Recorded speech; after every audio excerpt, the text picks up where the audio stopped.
साथियों नमस्कार। हम आपके साथ आज मिले हैं 15 मिनट के शो में और आज हम आपको बताने वाले हैं आवर्त सारणी के वर्गों की विशेषता के बारे में। आप देखे होंगे आपके बिहार के विभिन्न प्रतियोगी परीक्षा में सवालें पूछी जाती है वर्गों की विशेषता में अलग अलग तरीके के। और आज हम लोग इस क्लास में हम इस 15 मिनट के शो में वर्गों की विशेषता से संबंधित जितने भी प्रकार के सवालें पूछी जाती है हर एक सवाल पर आज हम लोग साथियों चर्चा करेंगे। हर एक स्तर के सवाल को बताएंगे, चाहे आप वर्ग की विशेषता में संयोजी इलेक्ट्रॉन का सवाल हो, संयोजकता का सवाल हो, परमाणु के स्ट्रक्चर का सवाल हो, उसकी त्रिज्या का सवाल हो, आयनन विभव या इलेक्ट्रॉनिक बंधुता का सवाल हो, इन तमाम बिंदु पर चर्चा करेंगे। यदि साथियों आप लोगों को यह सेशन बहुत अच्छा लगेगा और आपको लगेगा ये आपके एग्जाम के दृष्टिकोण से काफी यूजफुल है तो आप लोग एक बार साथियों सेशन को लाइक जरूर कर देंगे, आप लोग शेयर भी कर देंगे और आपको जो सिखाएंगे हम यदि आप सीख जाएंगे तो आप कमेंट करके बताएंगे ये सेशन साथियों आपको कैसा लगा। चलिए तो हम लोग स्टार्ट करते हैं। वर्गों की विशेषता में आज हम लोग सबसे पहले पढ़ने वाले हैं वैलेंस इलेक्ट्रॉन के बारे में। साथियों मैं आपको बता दूं कि किस तरीके के सवाल यहां से पूछे जाते हैं। जैसा कि आप यहां पर देख रहे होंगे ये ग्रुप है और वर्ग में का मतलब मैंने कल की क्लास में आपको बताया था, यदि कल वाली वीडियोज आपने देखा होगा तो आवर्त सारणी का जो परपेंडिकुलर रो है, आवर्त सारणी का साथियों जो लंबवत कतार है उस लंबवत कतार को ही वर्ग यानी ग्रुप कहा जाता है। तो इसमें सवाल उठती है कि जब आवर्त में आप ये वर्ग में जब साथियों आप ऊपर से नीचे आते हैं जैसे हाइड्रोजन, हीलियम या hydrogen, lithium, sodium, potassium, rubidium, caesium, francium, इस तरीके से यदि वर्ग में आप ऊपर से नीचे आते हैं तो बताइए कि तत्वों के संयोजी इलेक्ट्रॉन पर क्या प्रभाव पड़ता है या तत्वों की संयोजकता पर क्या प्रभाव पड़ता है। ये तमाम तरह की सवालें साथियों आपसे एग्जाम में पूछी जाती है। तो चलिए हम चर्चा करते हैं। यदि हम वैलेंस इलेक्ट्रॉन की बात करते हैं तो आप ध्यान रखेंगे यदि वर्ग में ऊपर से नीचे आने की बात करता है कि वर्ग में ऊपर से नीचे आने पर तो बिल्कुल ध्यान रखेंगे साथियों, वर्ग में ऊपर से नीचे आने पर, ऊपर से नीचे आने पर संयोजी इलेक्ट्रॉन समान रहता है। किस तरीके से वो समान रहेगा साथियों हम इस पर भी आपको चर्चा करके समझा देंगे। तो इसलिए आप पूरी कड़ी में साथियों इस पूरी 15 मिनट के शो में आप मेरे साथ रहेंगे। एक से एक बढ़कर प्रश्न और कैसे वो होगा वो भी साथियों हम स्पष्ट आपको करेंगे। तो बिल्कुल आप ध्यान देंगे, सेशन अच्छा लगेगा तो लाइक और शेयर आप लोग जरूर कर दीजिएगा। साथियों बात करते हैं तो वर्ग में ऊपर से नीचे आने पर संयोजी इलेक्ट्रॉन का मान समान रहता है। साथियों संयोजी इलेक्ट्रॉन का मान जो है ये समान रहता है। याद रखेंगे संयोजी इलेक्ट्रॉन का मान क्या रहता है तो आपका साथियों समान रहता है।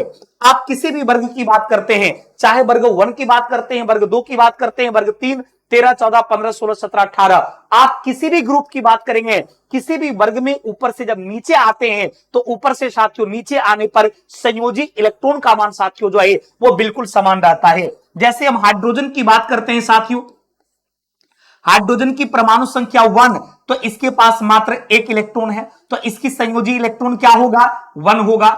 यदि लिथियम की बात करते हैं परमाणु संख्या 3, 2 और 1 तो इसका संयोजी इलेक्ट्रॉन क्या होगा तो लिथियम का भी साथियों संयोजी इलेक्ट्रॉन 1 होगा। सोडियम की परमाणु संख्या 11, 2, 8 और 1 तो इसका भी संयोजी इलेक्ट्रॉन 1 होगा। इन तमाम तत्वों के वैलेंसी इलेक्ट्रॉन क्या है तो 1 है।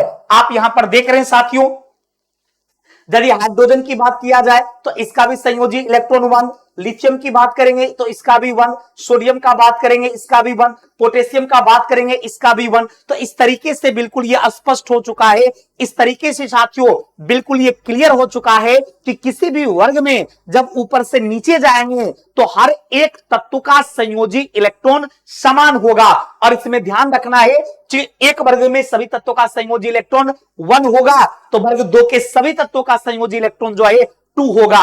वर्ग 13 की बात होगी तो 3 होगा, 14 का 4, 15 का 5, 16 का 6, 17 का 7, 18 का 8।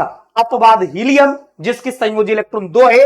बाकी 18 वर्ग में जितने भी एलिमेंट्स हैं हर एलिमेंट्स का संयोजी इलेक्ट्रॉन 8 होगा। वर्ग 1 का होगा तो सभी तत्वों का संयोजी इलेक्ट्रॉन 1 होगा। तो यह फायदा मिला था आपको मॉडर्न पीरियोडिक टेबल से और यह क्लियर हो चुका है कि मान लिया जाए आपसे एग्जाम में सवाल पूछा जाएगा कि बताइए सीजियम का वैलेंस इलेक्ट्रॉन क्या होगा, तो आपका जवाब क्या होगा साथियों, सीजियम का वैलेंस इलेक्ट्रॉन 1 होगा, क्योंकि आपको पता है कि सीजियम वर्ग 1 का एलिमेंट्स है तो इसका वैलेंस इलेक्ट्रॉन 1 होगा। यदि मैं फ्रांसियम की बात करता हूं तो फ्रांसियम का भी संयोजी इलेक्ट्रॉन क्या होगा, 1 होगा। ये नियम क्लियर हो गया कि वर्ग में ऊपर से नीचे आने पर संयोजी इलेक्ट्रॉन का मान समान रहता है।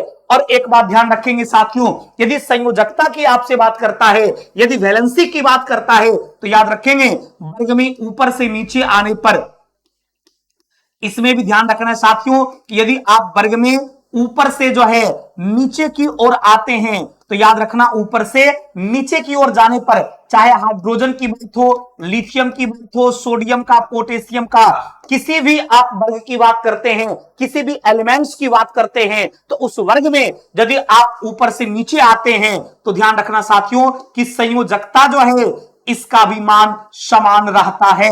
तो इस बात को बिल्कुल याद रखेंगे कि संयोजकता का भी मान क्या होगा, समान होगा। किसी भी वर्ग में ऊपर से नीचे आने पर संयोजी इलेक्ट्रॉन का भी मान समान रहता है और संयोजकता का भी मान समान रहता है। एक छोटा सा एग्जांपल मैं आपको दे दूं साथियों, यदि हम बेरिलियम की बात करते हैं, मैग्नीशियम की बात करते हैं, कैल्शियम की बात करते हैं, तो ध्यान रखेंगे साथियों कि बेरिलियम जो है इसकी परमाणु संख्या कितना, 4, मैग्नीशियम का परमाणु संख्या 12, कैल्शियम का परमाणु संख्या 20।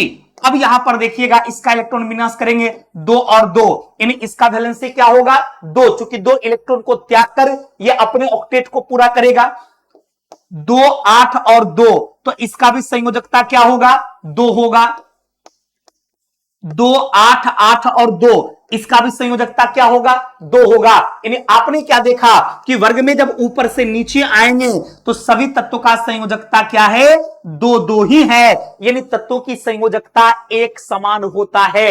एग्जाम में यह सवाल पूछा जाता है कि किसी भी वर्ग में साथियों जब आप ऊपर से नीचे आते हैं तो बताइए कि तत्वों की संयोजकता पर क्या प्रभाव पड़ता है, तो आपका आंसर क्या होगा, समान रहता है। चाहे आप किसी भी वर्ग की बात करते हैं, वैलेंस इलेक्ट्रॉन का भी मान समान होगा और वैलेंसी जो है संयोजकता साथियों जो है उसका भी मान क्या होगा, समान होगा। तो बिल्कुल स्पष्ट हो गया कि वर्ग में ऊपर से नीचे आएंगे तो संयोजकता का भी मान समान होगा और संयोजी इलेक्ट्रॉन भी समान होगा। किस वर्ग का संयोजकता क्या होगा और किस वर्ग की संयोजी इलेक्ट्रॉन क्या होगा, यह भी साथियों ध्यान में रखना है कि वर्ग 1 की बात करेंगे संयोजी इलेक्ट्रॉन संयोजकता एक समान होगा, वर्ग 2 की बात करेंगे तो सबका 2 होगा, वर्ग 13 की बात करेंगे 3 होगा, 14 की बात करेंगे तो 4 होगा, लेकिन 15 की बात करेंगे तो वर्ग 15 का सभी तत्वों का संयोजी इलेक्ट्रॉन जो है 5 होगा, लेकिन संयोजकता 3 होगा। वर्ग 16 के सभी तत्वों का संयोजी इलेक्ट्रॉन 6 होगा, लेकिन साथियों संयोजकता 2 हो जाएगा। वर्ग 17 के सभी तत्वों की संयोजी इलेक्ट्रॉन जो है 7 होगा, लेकिन संयोजकता 1 हो जाएगा। वर्ग 18 के सभी तत्वों की संयोजी इलेक्ट्रॉन 8 होगा हीलियम को छोड़कर, लेकिन उसकी संयोजकता 0 हो जाएगा। अतः एक वर्ग में चाहे वो 18, 17, 16 किसी की भी बात किया जाए तो हर एक तत्व का संयोजी इलेक्ट्रॉन और संयोजकता बिल्कुल साथियों समान होगा। जैसे सवाल आपसे पूछा जाएगा वर्ग 2 में, जैसे आपका रेडियम है और मान लिया जाए आपसे सवाल पूछा कि वर्ग 2 का ये साथियों रेडियम है, कि बताइए रेडियम की वैलेंसी क्या होगा, तो साथियों याद रखेंगे रेडियम का वैलेंसी 2 होगा, यानी संयोजकता 2 होगा। क्यों, क्योंकि साथियों ये वर्ग 2 का तत्व है, तो वर्ग 2 में जो भी तत्व आएगा सबकी संयोजकता 2 होगा और सबका संयोजी इलेक्ट्रॉन भी 2 होगा। तो ये साथियों मैंने चर्चा किया था संयोजी इलेक्ट्रॉन और संयोजकता पर। फिर बात करते हैं साथियों परमाणु के आकार के बारे में। स्ट्रक्चर ऑफ एटम की बात किया जाए कि वर्ग में ऊपर से नीचे आते हैं तो बताइए परमाणु के आकार पर क्या प्रभाव पड़ेगा। साथियों मैं स्ट्रक्चर आपको बनाकर क्लियर कर देता हूं। जैसे हाइड्रोजन की बात किया जाए तो इसके पास मात्र एक ही इलेक्ट्रॉन है। जब इसका आप संरचना बनाइएगा तो इसके न्यूक्लियस में सिर्फ एक प्रोटॉन रहता है और एक सेल जो है के, इसमें आपका एक इलेक्ट्रॉन हो गया, यानी इसका इतना छोटा सा स्ट्रक्चर जो है हाइड्रोजन का हो गया। लेकिन जब आप लिथियम की बात करते हैं परमाणु संख्या 3, 2 और 1, जब इसका स्ट्रक्चर आप बनाएंगे तो इसके न्यूक्लियस में प्रोटॉन न्यूट्रॉन होगा। इसकी पहली कक्षा में 2 इलेक्ट्रॉन होगा और दूसरी कक्षा में 1 इलेक्ट्रॉन होगा, यानी इसके रिस्पेक्ट में आप क्या देखें, इसके रिस्पेक्ट में लिथियम का स्ट्रक्चर जो है थोड़ा बड़ा हो गया। फिर यदि आप सोडियम की बात करते हैं परमाणु संख्या 11, 2, 8 और 1, इसकी बात करेंगे, इसके न्यूक्लियस में प्रोटॉन न्यूट्रॉन होगा। इसकी पहली कक्षा में 2 इलेक्ट्रॉन होगा साथियों, दूसरी कक्षा में 8 इलेक्ट्रॉन होगा और तीसरी कक्षा में साथियों क्या होगा, तो 1 इलेक्ट्रॉन होगा। मतलब यह स्पष्ट हो गया कि आप यदि वर्ग में ऊपर से नीचे आते हैं, जैसे आपका वर्ग में सबसे ऊपर हाइड्रोजन, फिर आपका लिथियम, फिर आपका सोडियम, फिर आपका पोटेशियम, इस तरीके से लगातार यदि आप वर्ग में ऊपर से नीचे आते हैं तो स्ट्रक्चर उसका लगातार बढ़ता चला जाएगा। यानी वर्ग में ऊपर से नीचे आने पर परमाणु का आकार बढ़ेगा। आप इस बात को याद रखेंगे कि वर्ग में यदि आप ऊपर से नीचे आते हैं, इस बात को हमेशा याद रखेंगे, यदि आप वर्ग में साथियों ऊपर से नीचे जाते हैं, ऊपर से साथियों नीचे आते हैं, तो परमाणु के आकार पर क्या प्रभाव पड़ेगा, तो परमाणु का आकार बढ़ता है। इस बात को हमेशा साथियों ध्यान रखेंगे कि किसी भी वर्ग की बात किया जाए, वर्ग में यदि आप ऊपर से नीचे आते हैं तो परमाणु का आकार बढ़ेगा। अब यदि सवाल आपसे पूछ देता है कि निम्नलिखित में से किसका परमाणु आकार सबसे बड़ा होगा, अब यदि एक वर्ग की बात करते हैं तो सबसे नीचे आपका फ्रांसियम है, तो एक वर्ग के कोई तत्व रहेगा और पूछेगा किसका परमाणु आकार सबसे बड़ा होगा, तो आपका फ्रांसियम होगा। वर्ग 2 के तत्व रहेंगे तो आपका रेडियम हो जाएगा। यानी वर्ग में जो जितना नीचे रहेगा उसका साथियों परमाणु आकार जो है उतना ही बड़ा होगा। फिर यदि बात करते हैं आपसे, ऑप्शन आपको मान लिया जो दिया जाएगा कि बताइए हाइड्रोजन, लिथियम, सोडियम और पोटेशियम, ये 4 विकल्प दे दिया और आपसे पूछा कि बताइए हाइड्रोजन, लिथियम, सोडियम और पोटेशियम में किसका परमाणु आकार सबसे बड़ा होगा। आप लोग साथियों कमेंट करके बताएंगे ताकि मुझे ये लगे कि आप अच्छी तरीका से चीजों को समझ चुके हैं। और ध्यान रखना है, हाइड्रोजन, लिथियम, सोडियम और पोटेशियम की बात करेगा तो सबसे बड़ा आकार जो है साथियों पोटेशियम का होगा, क्योंकि इस ऑप्शन में साथियों सबसे नीचे जो है यह आपका पोटेशियम है, अतः पोटेशियम का परमाणु आकार सबसे बड़ा होगा। आप सभी लोग प्यारे साथियों कमेंट करके बताएंगे कि किसका परमाणु आकार सबसे बड़ा होगा। इसी तरीके से बात करते हैं हम अभिक्रियाशीलता का। साथियों रिएक्टिविटी की यदि बात करते हैं तो वर्ग में जैसे ऊपर से नीचे आप जाते जाइएगा वैसे वैसे आपने देखा कि परमाणु का आकार लगातार बढ़ता चला जाता है। और ध्यान रखना है, चूंकि परमाणु का आकार लगातार बढ़ता गया तो परमाणु का आकार बढ़ने से साथियों क्या हुआ कि न्यूक्लियस में साथियों प्रोटॉन न्यूट्रॉन रहता है, और यदि परमाणु का आकार बड़ा होगा तो इसका जो आउटर सेल होता है इससे इसकी दूरियां बढ़ जाती है, त्रिज्या इसकी बढ़ जाती है, और दूरियां बढ़ने से वो इलेक्ट्रॉन आसानी से त्याग देता है, इलेक्ट्रॉन को आसानी से डोनेट कर देता है, अतः उसकी रिएक्टिविटी भी बढ़ जाती है। यानी याद रखिएगा, अभिक्रियाशीलता की बात किया जाए तो वर्ग में ऊपर से नीचे आने पर साथियों अभिक्रियाशीलता बढ़ता है। प्रश्न पूछा जाएगा कि किसी भी वर्ग में यदि आप ऊपर से नीचे आते हैं तो बताइए अभिक्रियाशीलता पर क्या प्रभाव पड़ता है, तो आपका जवाब होगा बढ़ता है। यदि सवाल आपसे पूछा जाएगा कि निम्नलिखित में से किसकी अभिक्रियाशीलता सबसे ज्यादा है, अब आपको ऑप्शन में बेरिलियम, मैग्नीशियम, कैल्शियम और स्ट्रांसियम देता है, ये 4 ऑप्शन देता है, तो आपका जवाब स्ट्रांसियम होगा।